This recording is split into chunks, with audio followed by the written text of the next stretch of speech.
Hamas என்பது பாலஸ்தீனுடைய விடுதலை குழு, சுதந்திர பாலஸ்தீனம் அப்படிங்கிறத ஒரு முடிவோட பல்வேறு வருடங்களாக பெரிய அளவில் உயிர் தியாகம் செய்து போராடிட்டு இருக்காங்க. சமீபத்தில் கூட பல்வேறு தலைவர்கள், இஸ்மாயில் ஹனியாவிலிருந்து சின்வாரிலிருந்து நேற்று காசிம் நயீம் வரைக்கும் கொல்லப்பட்டாங்க.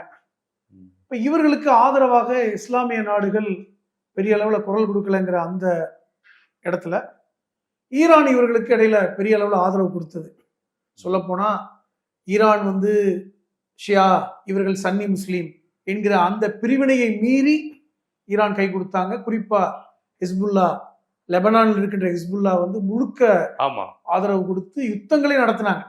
அந்த யுத்தம் எங்க போய் முடிஞ்சதுன்னா ஈரான் இஸ்ரேலுக்கான யுத்தமாக மாறிச்சு. இவங்க ஏவுகணை அடிச்சு அவங்க ஏற்கனவே அமெரிக்காவுக்கும் ஈரானுக்கு இடையிலே ஒரு முரண்பாடு இருந்ததுனால அது இந்த நேரத்துல அது பெரிய அளவுல போச்சு. அமெரிக்கா ஈரானை